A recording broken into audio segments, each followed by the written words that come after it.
안녕하세요. 한국역학사협회 수석부의사장 관상가 김민정입니다.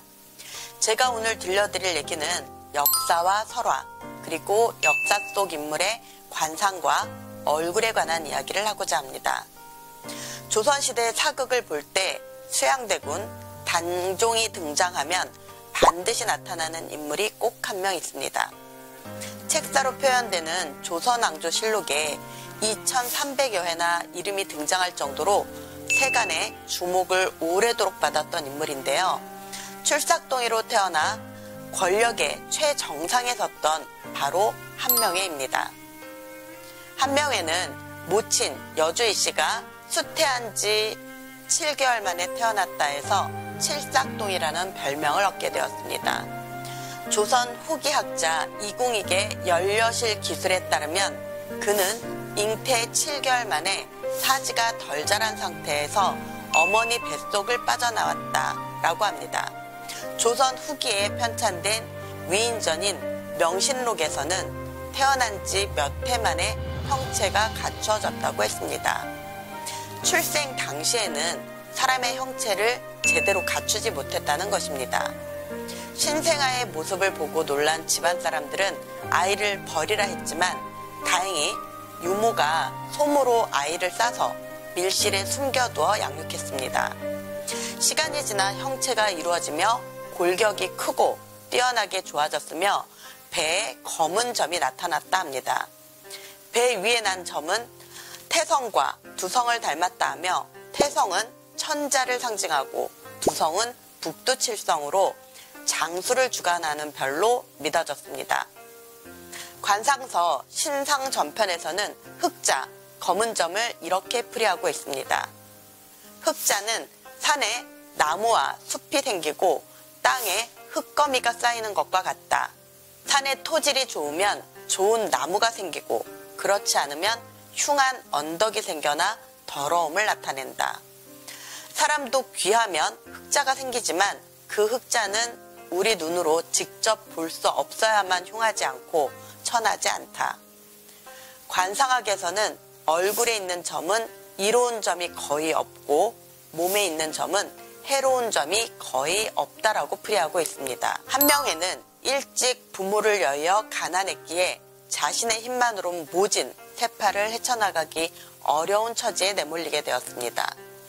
종조부 한상덕은 한명회의 관상과 흑자를 보며 한명회가 장차 가문의 천리마가 될 제목임을 간파하고 데려다 키우게 됩니다. 한명회는 자라나면서 기골이 장대해지고 거동도 자태를 갖추어 갔습니다.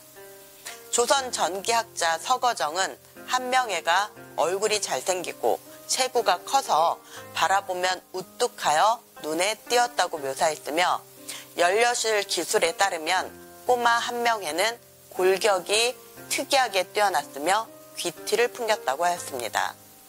성장 과정에서는 어른들의 우려를 말끔히 씻어내고 신체 건강하게 성장했습니다.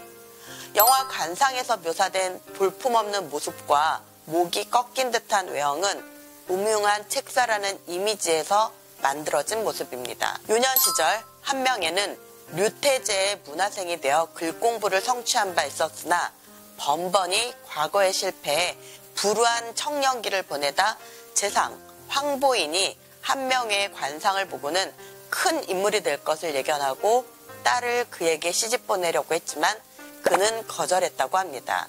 이에 종조부 한상덕이 그는 권력을 쥐고 마음대로 하는 사람이니 혼례를 받아들인다면 부귀하게 될 것이라며 수락을 권했으나 한명회는 처가의 권세에 힘입어 부귀영화를 바라보겠습니까? 이는 저의 바라는 바가 아닙니다.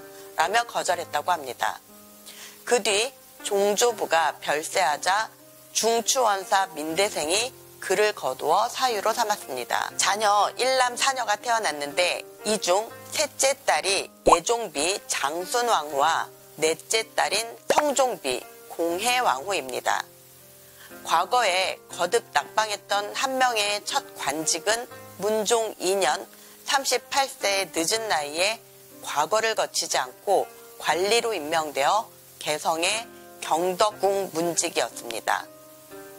경덕궁은 임금이 되기 전에 거처하던 곳이었으나 한명회와 왕실의 묘한 인연은 이미 이때부터 얽히기 시작했던 건데요.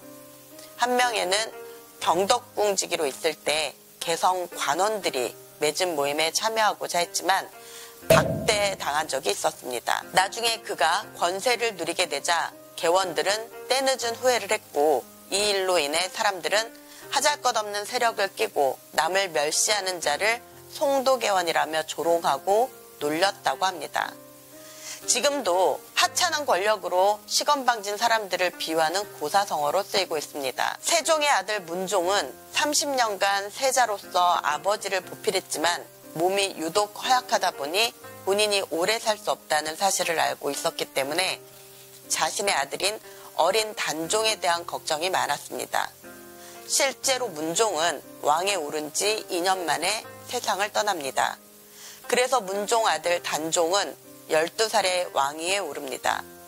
단종이 어려서 나랏일을 제대로 살피지 못할 것을 염려했던 문종의 유언에 따라 김종서, 황보인 등은 단종의 든든한 지원군이 돼서 나랏일을 도와서 살펴주게 되었습니다.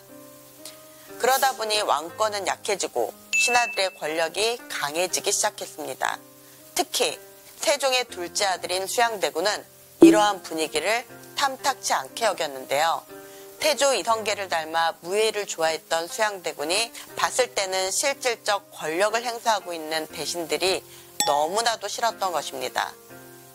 한명회는 친구 권람에게 문장과 도덕은 자신이 뒤지지만 일을 꾸미는 데는 뒤지지 않는다고 호언하기도 했습니다.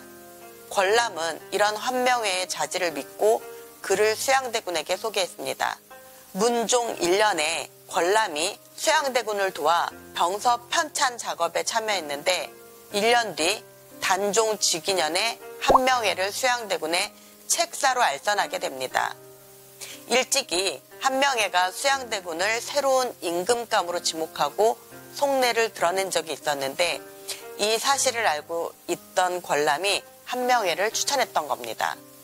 결국 수양대군은 단종 1년 10월 10일 개우정난을 일으켜 김종서 등을 제거하며 집권의 발판을 마련했고 세조 12년 영의정에 임명되어 일개 궁지기 출신이 14년 만에 정승반열에 오르게 되었습니다. 한명회를 빼고서는 세조의 치세 14년을 논할 수 없었기에 세조도 늘 한명회를 자신의 장자방으로 대우했습니다. 한명회는 고속 출세를 위해 자신의 두 딸을 왕실에 출가시켜 혼인을 맺기도 했습니다.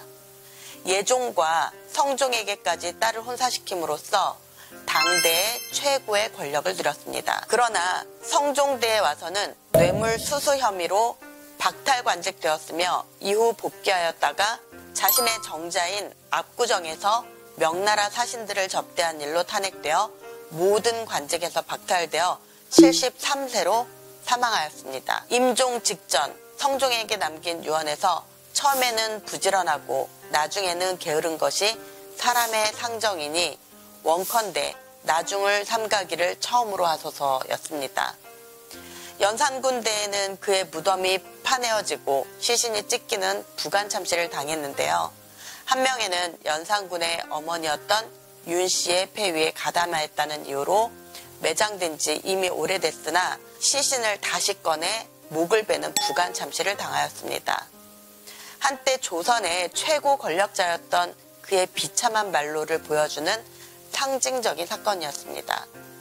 한명회의 최후는 권력의 허망함을 보여주는 동시에 불의한 방법으로 얻은 권력의 위험성을 경고하는 역사적 교훈으로 남았습니다. 오늘날 우리는 이 사건을 통해 권력의 본질과 정의로운 정치의 중요성을 다시 한번 되새겨 볼 수 있습니다.